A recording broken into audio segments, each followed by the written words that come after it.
തിരുവനന്തപുരം ലോക്സഭാ മണ്ഡലത്തിൽ ശക്തരായ 3 സ്ഥാനാർത്ഥികൾക്ക് പുറമെ മറ്റു ചിലർ കൂടി അംഗത്തിനിറങ്ങുന്നുണ്ട്. പ്രതിഷേധ സ്വരങ്ങൾ ഉയർത്തിയാണ് പ്രബലരായ സ്ഥാനാർത്ഥികൾക്കൊപ്പം ഇവർ മത്സരത്തിനിറങ്ങുന്നത്. SUCI കമ്മ്യൂണിസ്റ്റ് പാർട്ടിയുടെ എസ് മിനിയാണ് കൂട്ടത്തിലെ പ്രധാന സ്ഥാനാർത്ഥി. രാജ്യത്തെ പട്ടിണി, തൊഴിലില്ലായ്മ, കേന്ദ്രത്തിന്റെ കോർപ്പറേറ്റ് ബന്ധം, സ്ത്രീകൾക്കെതിരായ കുറ്റകൃത്യങ്ങൾ എന്നിവ മുൻനിർത്തിയാണ് എസ് മിനിയുടെ പ്രചാരണം. കേന്ദ്രത്തിന്റെ മുതലാളിത്ത നയങ്ങൾ നടപ്പിലാക്കുന്നതിൽ സംസ്ഥാനം ഭരിക്കുന്ന LDF സർക്കാരിനെതിരായ കടുത്ത വിമർശനത്തിന്റെ കൂടി സ്ഥാനാർത്ഥിത്വമാണ് മിനിയുടേത്. ഇപ്പോൾ നമ്മുടെ രാജ്യം ഭരിച്ചുകൊണ്ടിരിക്കുന്ന ആളുകൾ നമുക്ക് മനസ്സിലാവും, അവർ കോർപ്പറേറ്റുകൾക്ക് വേണ്ടിയിട്ടാണ് ഭരിക്കുന്നതെന്നുള്ളത് ഓരോ ദിവസവും മനസ്സിലാക്കുകയാണ്. പ്രത്യേകിച്ചും കഴിഞ്ഞ 10 വർഷക്കാലത്തിനിടയിൽ ഈ കോർപ്പറേറ്റുകൾക്ക് വേണ്ടി നടപ്പിലാക്കുന്ന നയങ്ങൾ നടപ്പിലാക്കുന്ന BJP ഗവൺമെൻറ്റിനെ പുറത്താക്കുക എന്നുള്ളതാണ് SUCI മുന്നോട്ട് വെക്കുന്ന മുദ്രാവാക്യം.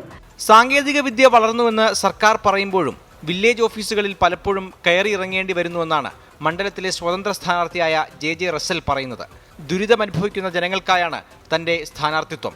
വിജയിച്ചില്ലെങ്കിലും പ്രതിഷേധമാണ്. കഴിഞ്ഞ 8-9 മാസമായിട്ട് ഫുൾ ടൈം ഞാൻ രാഷ്ട്രീയ പ്രവർത്തനമാണ് നടത്തുന്നത്. അപ്പോൾ നല്ലൊരു പ്രതികരണമാണ് കിട്ടുന്നത്. കാരണം ഞാൻ ആരെയൊന്നും പൈസ പിരിക്കുന്നില്ല, അല്ലാതെ തന്നെ ചെയ്യാൻ പറ്റുകയാണ്. ഇപ്പം നമ്മുടെ ഉദാഹരണത്തിന് നമ്മുടെ രാഹുൽ ഗാന്ധി, പിന്നെ നിർമ്മല സീതാരാമൻ, അവരൊക്കെ ഇടയ്ക്ക് പറയുകയുണ്ടായി അവരിലൊന്നും ഇപ്പോൾ പണമില്ല എന്നാണ് പറയുന്നത്. ഇപ്പോൾ രാഹുൽ ഗാന്ധി പറഞ്ഞ ട്രെയിൻ ടിക്കറ്റിന് പോലും പൈസ ഇല്ല എന്ന് പറയുന്നു. അപ്പോൾ അവരൊക്കെ നാളെ ഈ സ്ട്രാറ്റജി കോപ്പി ചെയ്യേണ്ടി വരും. വരുന്നൊരു തലമുറയ്ക്ക് ഇതാണ് എൻ്റെ ഒരു സന്ദേശം. കേന്ദ്ര സംസ്ഥാന സർക്കാരുകളെയും സ്ഥാനാർത്ഥികളെയും കടുത്ത ഭാഷയിൽ വിമർശിക്കുന്നുണ്ട് മറ്റൊരു സ്വതന്ത്ര സ്ഥാനാർത്ഥിയായ ഷാജു പാലിയോട്. പല സാധാരണക്കാരും കഴിഞ്ഞ പ്രാവശ്യമൊക്കെ ആർക്ക് വോട്ടിടാൻ ചോദിച്ചപ്പോൾ ഞങ്ങൾ നോട്ടേക്ക് വോട്ടിടാൻ പോകുമെന്ന് പറയുന്നു.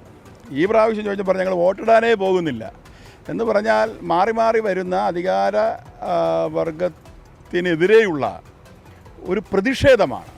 ആ ഒരു പ്രതിഷേധത്തിൻ്റെ അല സാധാരണക്കാർക്ക് ഒപ്പം ഞങ്ങളുടെ ഉള്ളത്തിനകത്തുമുണ്ട്. മുന്നണികളുടെ ശക്തമായ പ്രചാരണ പരിപാടികൾക്കൊപ്പം ഇവരും പ്രചാരണം തുടരുകയാണ്. തിരുവനന്തപുരം മണ്ഡലത്തിൽ ഇനിയും സ്വതന്ത്ര സ്ഥാനാർത്ഥികൾ നാമനിർദ്ദേശ പത്രിക സമർപ്പിച്ചേക്കും. 24 തിരുവനന്തപുരം.